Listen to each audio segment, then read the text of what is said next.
A'udzubillahi minasyaitonirrajim. Bismillahirrahmanirrahim. Assalamualaikum warahmatullahi wabarakatuh. Jumpa kembali di channel Sampul Hitam yang tentunya akan berbagi cerita. Dan untuk cerita kali ini masih melanjutkan cerita yang sebelumnya yang berjudul Misteri Kehamilan Zakia. Cerita ini ditulis oleh Yani Santoso.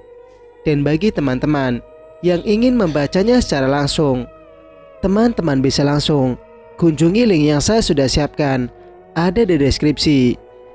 Oke, tak usah berlama-lama, mari kita ke ceritanya. Selamat mendengarkan. Serangan yang tiba-tiba membuat Gandharva terjengkal. Namun dengan cepat makhluk tinggi besar itu bangkit berdiri. Mata merahnya menatap tajam Dimas. Aroma kemarahan begitu terasa hingga membuat semua yang berada di dalam ruangan bergidik. Mbok Darsi yang mendekap bayi Zakia tidak membuang kesempatan itu. Diam-diam, wanita separuh baya itu berjalan pelan meninggalkan kamar tanpa seorang pun menyadarinya. Dimas, panggil Nyai Westi yang duduk di lantai dengan tangan terikat. Melihat Nyai Westi yang tidak berdaya membuat Dimas semakin murka. Dadanya naik turun menahan amarah. Dialihkan pandangannya ke arah Pak Joko yang berdiri di dekat tempat tidur, di mana Zakia terbaring tidak berdaya dengan darah yang membasahi tubuh bagian bawahnya. Ibu, Ibu, panggil Dimas dengan suara berat. Dimas yang lengah karena melihat Nyai Westi tidak bisa menghindari pukulan Gandharva yang menyerangnya tiba-tiba. Tubuh Dimas terpental hingga membentur dinding. Begitu keras, membuat rumah bergetar seperti ada gempa. Di saat kedua makhluk hitam dan besar itu bergumul di lantai dan saling serang, Mbok Darsi sudah berhasil keluar dari kamar. Namun saat kakinya hendak melangkah menjauh, seorang menahan bajunya dari belakang. Mau kemana kamu, Mbok? Jangan bermimpi kamu bisa kabur dengan membawa bayi itu, ucap Pak Joko yang masih menarik baju Mbok Darsi. Mbok Darsi mematung, ingin rasanya berlari, namun terlambat. Pak Joko sudah memergokinya dan kini sedang menarik bajunya dari belakang. Didekapnya bayi Zakia erat agar dia tidak jatuh saat Pak Joko menariknya dengan paksa. Bayi ini tidak bersalah, Ndoro, ucap Mbok Darsi lirih. Aku tidak peduli dengan bayi itu. Aku hanya minta kamu menyerahkannya padaku. Cepat, berikan bayi itu padaku, bentak Pak Joko. Tidak, saya tidak akan menyerahkan pada Ndoro. Kamu berani melawanku, Mbok, ucap Pak Joko mengintimidasi. Saya harus melindungi cucu saya, jawab Mbok Darsi. Cucu, jangan bermimpi. Dia itu monster kecil. Jadi, cepat berikan bayi itu, bentak Pak Joko. Tidak, teriak Mbok Darsi sambil berusaha melepaskan tangan Pak Joko yang masih menarik bajunya dari belakang. Karena pegangan tangan Pak Joko terlalu kuat, justru membuat Mbok Darsi hampir terjatuh dan bayi dalam dekapannya lepas. Melihat Mbok Darsi yang keteteran, Pak Joko melangkah maju. Kedua tangannya kini mencekik leher Mbok Darsi. Susah payah, Mbok Darsi berusaha melepaskan cekikan Pak Joko dengan sebelah tangan. Sementara tangan yang lain mendekap bayi Zakia. Wajah Mbok Darsi menegang, napasnya pun mulai tersengal dan tubuhnya melemas. Perlahan, Pak Joko melepaskan tangannya dari leher Mbok Darsi. Ditatapnya wajah Mbok Darsi sesaat, lalu menjulurkan kedua tangannya untuk mengambil bayi Zakia dari gendongan wanita sepuh itu. Mbok Darsi menatap Pak Joko dengan sorot mata tidak berdaya. Namun, belum sempat dia menyentuh bayi Zakia, seseorang berteriak padanya. Bersamaan dengan itu, tubuh Pak Joko terjatuh di lantai karena mendapat pukulan secara tiba-tiba. "Jangan sentuh bayi itu!" teriak Kaisan yang datang bersama Mbah Timo dan beberapa orang. Kaisan berlari ke arah Pak Joko sambil melayangkan pukulan. Tubuh Pak Joko tersungkur. Dia mengusap sudut bibirnya yang berdarah sambil meludah ke lantai, lalu bangkit berdiri. "Tamu tidak diundang. Rupanya kalian telah membuat kekacauan di rumahku," desis Pak Joko. Matanya nyalang menatap sekeliling, di mana beberapa warga kampung berdiri mengelilinginya. "Sadarlah sebelum semua terlambat," ucap Mbah Timo. "Apa urusannya denganmu? Pergilah dari rumahku sebelum kalian semua menyesal," jawab Pak Joko. "Kamu manusia sesat, tidak layak tinggal di kampung ini," teriak seorang warga. Pak Joko menatap sekilas wajah orang yang baru saja berbicara dengannya, lalu membuang muka. "Cuy, dasar orang kampung bodoh," desis Pak Joko lagi. "Mbok Darsi, berikan bayi itu padaku," ucap Pak Joko sambil memandang ke arah Mbok Darsi yang duduk bersandar di dinding masih memeluk bayi Zakia. Sementara itu, di depannya, Kaisan menepuk pundak Mbok Darsi. "Mbok, sadar Mbok," ucap Kaisan. "Kaisan, selamatkan Zakia. Dia ada di kamar itu," ucap Mbok Darsi lirih sambil menunjuk ke arah sebuah ruangan. "Zakia ada di sana, Mbok?" tanya Kaisan memastikan, yang dijawab dengan anggukan kepala. Kaisan berdiri, berjalan mendekati Mbah Timo, lalu berkata, "Mbah, Zakia ada di dalam ruangan itu. Aku harus menyelamatkannya," lirihnya. Tanpa menunggu jawaban dari Mbah Timo, Kaisan bergegas menuju kamar yang dimaksud oleh Mbok Darsi. Kaisan menghentikan langkahnya. Di depan matanya, dia melihat Dimas sedang berusaha membebaskan dirinya dari cengkraman sosok yang menyerupai Dimas. Mulutnya ternganga. Dia sama sekali tidak menyangka akan menyaksikan makhluk yang sama mengerikan. Bukan hanya satu, namun dua sekaligus. Saat Kaisan berusaha menenangkan dirinya dari rasa terkejutnya, sebuah rintihan terdengar olehnya di antara raungan dan erangan dua sosok mengerikan. "Mas Kaisan." Zakia memanggil Kaisan dengan lirih. Napasnya tersengal dan lemah, dengan tubuh bersimbah darah. "Zakia!" teriak Kaisan. Kakinya berlari masuk ke dalam kamar. Namun langkahnya terhenti seketika ketika sosok hitam berdiri menghadangnya. Sosok hitam itu mengerang keras, sementara matanya menatap tajam Kaisan. Ada bara kemarahan dari sorot matanya. Kaisan berusaha untuk tidak gentar, walau dia merasa sekujur tubuhnya gemetar.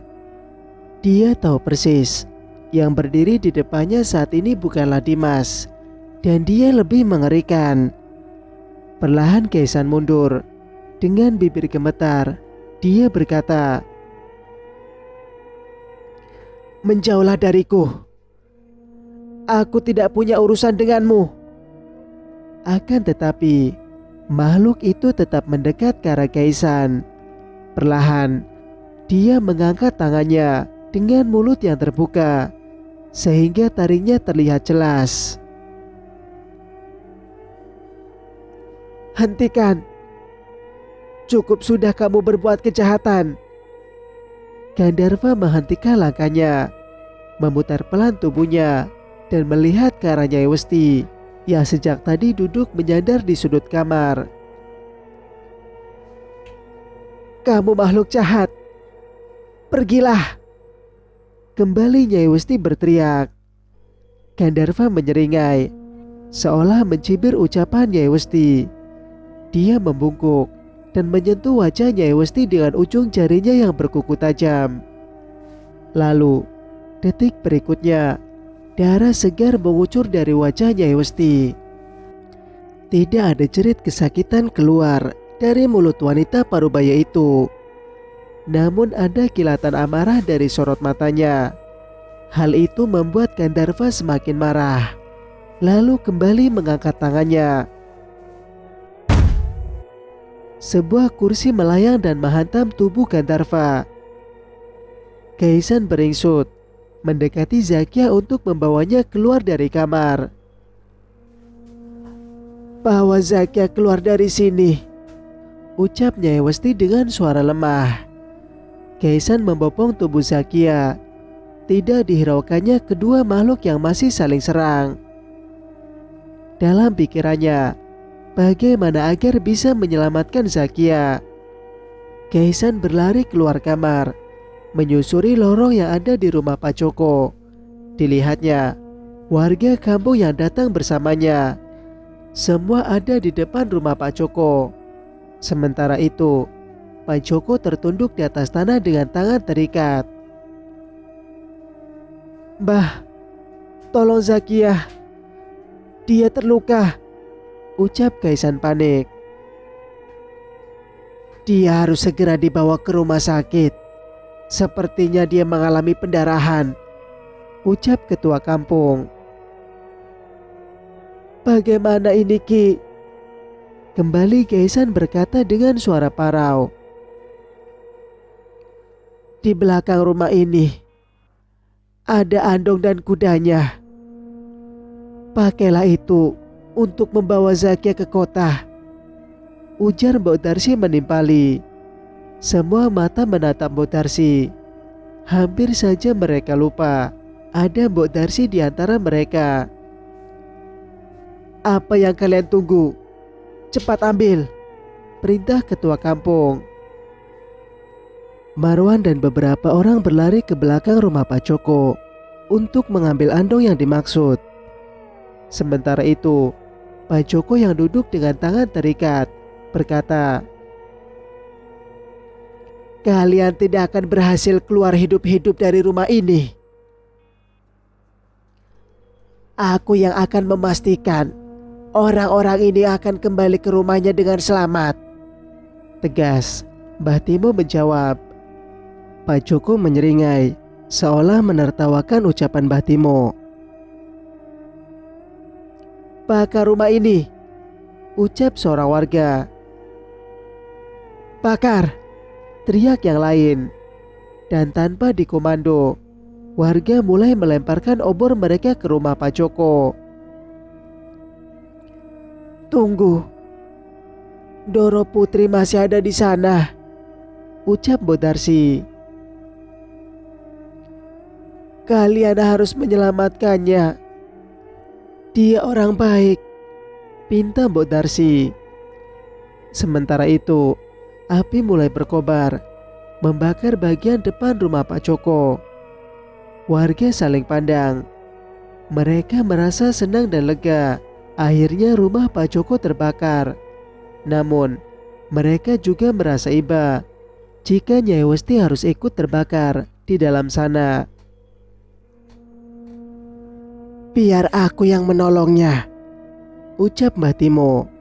Semua mata menatap ke arahnya. Perlahan, lelaki sepuh itu masuk ke dalam rumah yang terbakar dengan tenang. Terlihat, sesekali dia berusaha menghindar dari kobaran api yang berusaha menjilat tubuhnya. Sementara itu, warga dengan cemas menunggunya di luar. Warga masih berdiri di depan rumah Pak Joko. Sementara itu kobaran api makin membesar, membuat suasana sekitar menjadi terang benderang. Bukan hanya itu saja, satu persatu warga kampung pun berdatangan. Mereka penasaran dan ingin melihat sendiri apa yang terjadi di rumah besar Pak Joko. Bu Darsi terduduk lemas di tanah. Beberapa penduduk desa yang baru datang membantu wanita sepuh itu menjauh dari kobaran api yang semakin membesar. Namun, mereka juga merasa cemas dengan nasib Mbah Timo yang belum juga terlihat keluar dari rumah. Padahal hampir sebagian besar bagian depan rumah itu telah dilalap si jago merah. Bagaimana ini, Pak? Mbah Timo belum kelihatan. Apa yang harus kami lakukan? Tanya seorang warga pada ketua kampung. Kita tunggu sebentar lagi. Jangan lupa panjatkan doa agar Mbah Timo bisa membawa Nyai Westi keluar dengan selamat. Ketua kampung menjawab setenang mungkin agar warganya tidak menjadi panik. Api makin membesar. Asap hitam membumbung tinggi di udara. Warga makin banyak berdatangan. Namun, mereka masih belum tahu apa yang harus dilakukan selain menunggu orang yang mereka tuakan di kampung mereka, Mbah Timo, keluar. Sementara itu, di dalam rumah Pak Joko, Mbah Timo berusaha berjalan di tengah asap yang pekat. Pandangan matanya perih, napasnya sesak. Beberapa kali, lelaki sepuh itu terbatuk karena asap yang memenuhi rongga dadanya. Walau pandangan matanya terbatas, namun dengan mengandalkan pendengarannya, dia bisa mengetahui di mana Nyai Westi berada. Benar saja, baru saja kakinya berhenti di depan sebuah kamar. Terdengar jeritan dan raungan dari dalam. Tidak menunggu lama, Mbah Timo menendang pintu tersebut hingga kayu besar yang terbuat dari jati itu roboh. Di dalam kamar, Mbah Timo melihat samar-samar dua sosok besar sedang bergumul dan saling serang. Lalu, pandangan matanya terhenti pada sosok tubuh yang tergeletak di sudut kamar. Nyai, kamu tidak apa-apa, Nyai? Tanya Mbah Timo sambil bergegas melangkah masuk. Pergi dari sini, Mbah. Mbah Timo menghentikan langkahnya. Walau samar, dia bisa mendengar suara itu. Suara Nyai Westi yang menyuruhnya untuk pergi. Pergilah. Selamatkan dirimu, ucap Nyai Westi lagi. Untuk sesaat, Mbah Timo ragu apakah akan tetap masuk dan membawa Nyai Westi keluar, atau segera keluar dari dalam rumah itu. Terlebih, hawa panas sudah mulai menyentuh kulit keriputnya. Tidak, Nyai. Aku harus membawamu keluar dari sini, jawab Mbah Timo. Segera setelah berkata, dia melangkah masuk.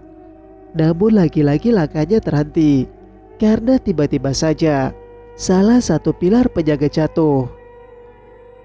Jerit histeris sekaligus erangan kesakitan membahana di dalam kamar. Kejadian itu begitu cepat, namun Mbah Timo masih bisa bernapas lega karena bisa menghindar tepat waktu, sehingga pilar itu tidak menimpa tubuh rentannya. Akan tetapi, hal itu tidak terjadi pada sosok yang saat ini tengah merintih di tengah ruangan.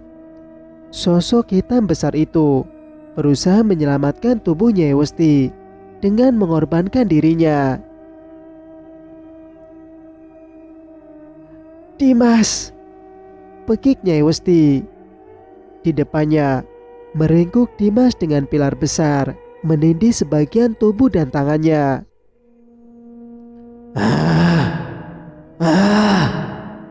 Dimas mengerang sambil berusaha membebaskan dirinya. dari jepitan pilar yang menimpanya. "Mbah, tolong anakku. Tolong Dimas, Mbah," pinta Nyai Westi. Tidak, tidak. Ibu, keluarlah. Dimas berkata dengan berat. Matanya menatap sayu pada wanita yang ada di depannya. Wanita yang selama ini dia cari dan dia panggil ibu. Nyai Westi menggeleng. Air mata mulai membasahi kedua pipinya. Di antara isak, beberapa kali dia terbatuk dan menahan sesak karena asap yang membakar rumah itu mulai merambat menuju ruangan di mana mereka berada. "Tidak, ibu tidak akan meninggalkanmu, Dimas. Mbah, cepat tolong Dimas, Mbah. Aku mohon," rintih Nyai Westi putus asa. Nyai, kita harus pergi dari sini. Waktu kita tidak banyak, ujar Mbah Timo. "Tidak, aku tidak akan meninggalkan tempat ini tanpa Dimas, anakku," tolak Nyai Westi. Ibu, keluar. Perintah Dimas dengan suara beratnya. Di sudut ruangan yang lain, sosok hitam dan besar tinggi memerhatikan Dimas. Ada keraguan dari sorot matanya. Akan tetapi, hal itu luput dari perhatian Mbah Timo yang masih berusaha membawa Nyai Westi keluar dari ruangan. Maaf, Dimas. Aku tidak bisa menolongmu. Mbah Timo berkata sambil mengangkat tubuh Nyai Westi. Nyai, kita harus segera meninggalkan tempat ini, bisik Mbah Timo. Dengan sisa tenaganya, lelaki sepuh itu membopong tubuh Nyai Westi. Dengan lincah dan cepat, dia berusaha menerobos kobaran api dan asap pekat yang menghalangi penglihatannya. "Dimas, Dimas," panggil Nyai Westi sepanjang jalan. Beberapa kali, kaki Mbah Timo tersandung hingga membuatnya hampir terjatuh. Namun dengan sigap, bisa kembali berdiri tegak. Saat kakinya sudah mendekati pintu keluar, api berkobar semakin besar. "Mbah, biarkan aku menemani Dimas. Kamu keluarlah lewat pintu belakang," ucap Nyai Westi lirih. Tidak, Nyai. Kita akan keluar bersama-sama dengan selamat. Aku yakin Dimas pasti bisa keluar dari sini juga, ujar Mbah Timo. Jangan panik dan tunjukkan di mana jalan keluarnya, pinta Mbah Timo. Mbah Timo kembali membopong tubuh Nyai Westi, memutar tubuhnya melewati lorong yang baru saja dia tinggalkan. Itu artinya dia akan kembali melewati kamar di mana Dimas dan makhluk itu berada.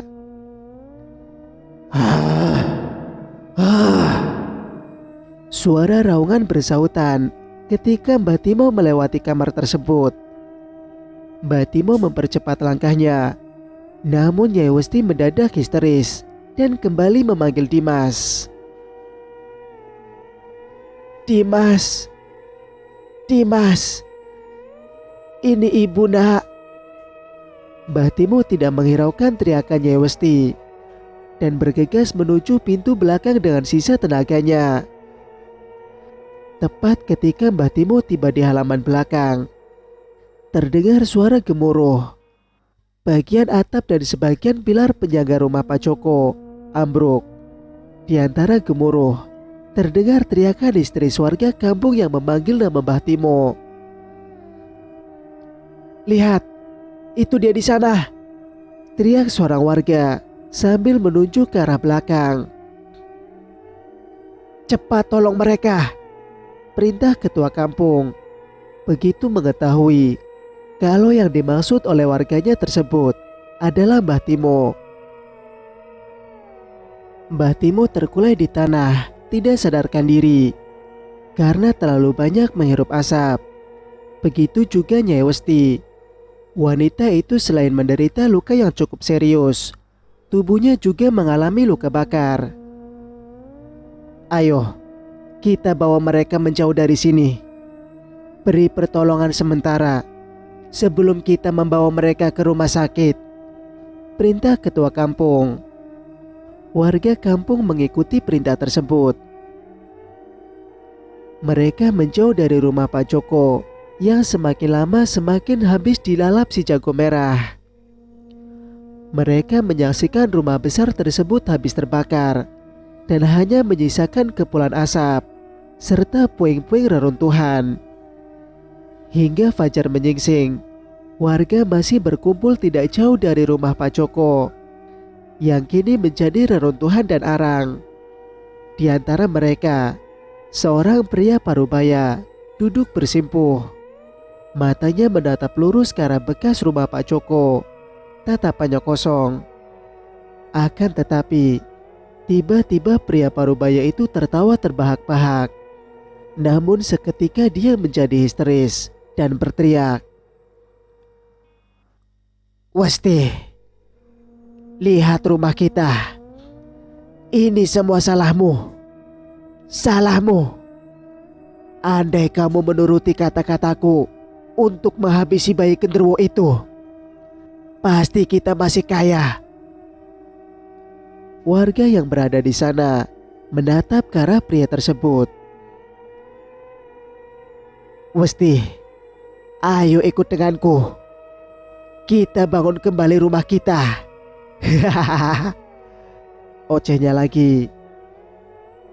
Nyebut Doro, istighfar, ucap Mbok Darsi.